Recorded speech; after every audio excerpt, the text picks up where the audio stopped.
It's working? Yes. Well, Stefan, you put a lot of pressure on me and saying I wait for your contributions. I will not say I will be brief, but for sure we want to contribute for the social platform. The social platform, for those who are not familiar here in Brussels, we are not part of the European institutions, but we are an institution in a certain sense because we are recognized being the representative body of the social NGOs. We have 43 members, and at least amongst those who are here, I could identify, if you allow the term, Age, Caritas, COFACE, FEANSA, Mental Health Europe, EAPN for sure, ADT Monde, Solidar, my organization, INA, European Women's Lobby and others. And if I forgot somebody, please complain to the Secretariat of the Social Platform. But let's say it is good that you are here, and I think it's important that we have this opportunity. I heard already, for sure, there was a lot of astonishment, and I will not call it populism, but I think it's important that we understand where we are. We are in the European Parliament, and it's an achievement of a long battle we have been going through. I had the privilege, it's my third Agora. I was here for the first, for the second, and with the new legislature, I remember that as soon as Isabel had the opportunity to speak to a public radio in Brussels, she said, I will take charge of the Agora. And Libor said the same, but I did not listen to the Czech radio, but I know him and from his political group. So we were happy as civil society that this process would continue. Because what is the purpose? The purpose is not to be in competition with institutions. The purpose is not to put a question mark on the legitimacy of the MEPs. For sure, we would have appreciated if the ranks of the MEPs would have a little bit more filled up than they are. And I think they should understand, not those who are here, but your colleagues should understand that they miss an opportunity. They miss an opportunity not to speak to us. We speak every day together. That's not the problem. But they miss an opportunity to speak to citizens who are questioning why should they vote for the European Parliament. And if you look to the statistics, the average in Europe was 40%. But if you take out countries like Belgium, where you have an obligation to vote, it goes down to 25%. And if you go to another statistic, you see that people living in poverty, who have lost their job and extreme poverty, for sure, they don't participate in elections because they don't see a sense in voting, because they think it does not change policies. And I think this is the missed opportunity for those who have not been here.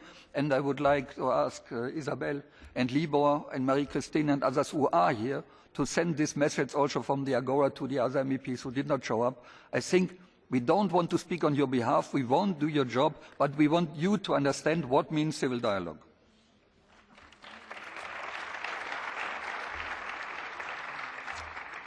Yesterday and today in the debates came also up what is the political purpose for the Parliament. And then always we hear for decades social policy is member states. Yes, it is. But on the other side, we also see that the list is long, not only on fighting poverty, not only on the European year. There is, in every political dossier, there is the question of fighting poverty. I will give you examples. I heard from the colleagues the social services of general interest. Yes, in this Parliament is a vote on the De Rossa report.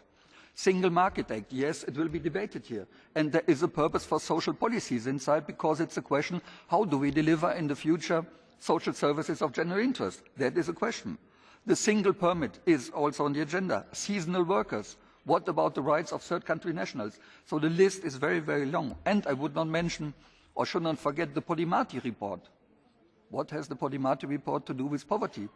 Well, it would be an opportunity to take consequences out of the crisis, to understand that the result of the crisis was the result of speculation and non-control and non-transparency of financial markets.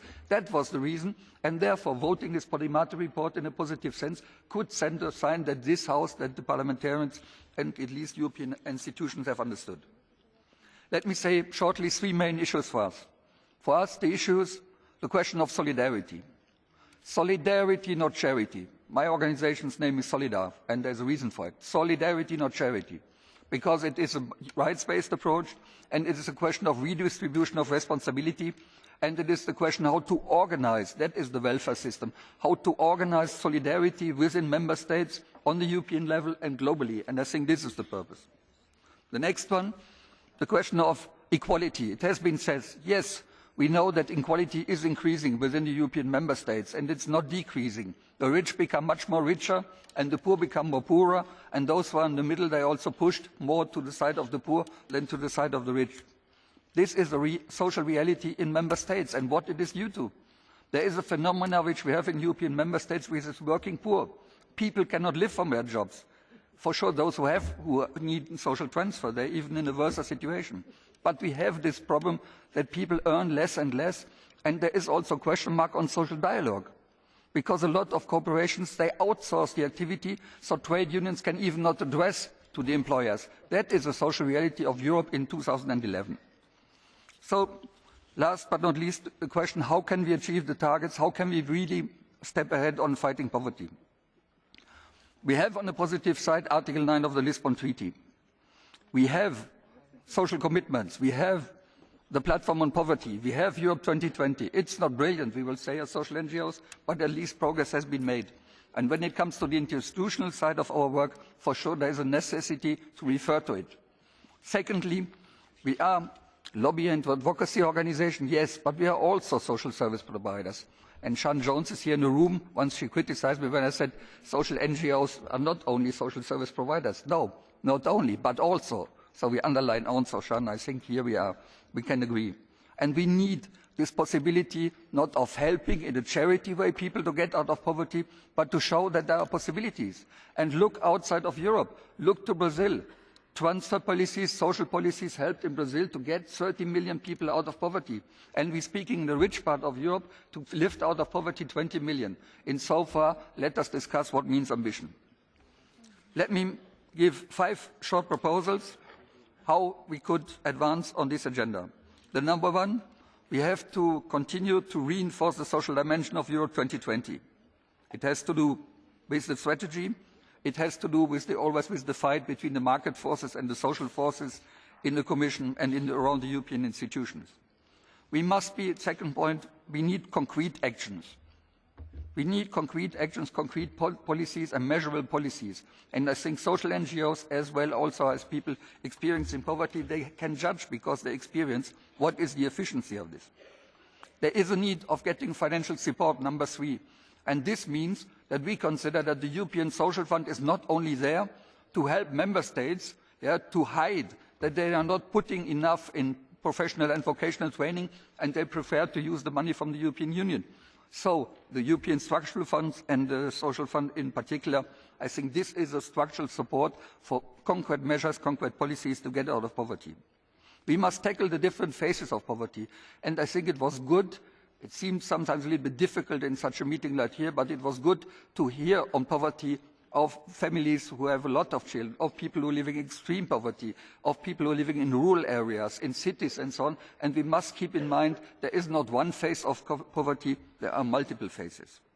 For sure, and I think ERPN is very strong in this, our member, because they always highlight how important it is to bring people experiencing poverty to experience themselves. We don't speak about you, we work for you, we work with you, but we need also your feedback. And I think this is the question of credibility of social NGOs. And somebody criticized that we are white. Yes, we are quite white. That's a problem we know about and we can improve. Last point, the question of delivery of policies when it comes to member states. And I think from the social platform side, we are discussing for a long time whether we should need social platforms in all member states. I would prefer if social NGOs would be organized in all member states and would have a huge variety, and if the member states would understand that there is a need for social dialogue, which is not always evident, but there is a need also for complementarity in the civil dialogue. And this could help to make the world better. And I will conclude with somebody who I had the pleasure to work with, whose name is Stéphane Hessel. It's a young boy of 93 years, and who published in France recently a short book which was called Indignez-vous. And I think when it's about poverty, we have to continue to be indigné. Thank you very much.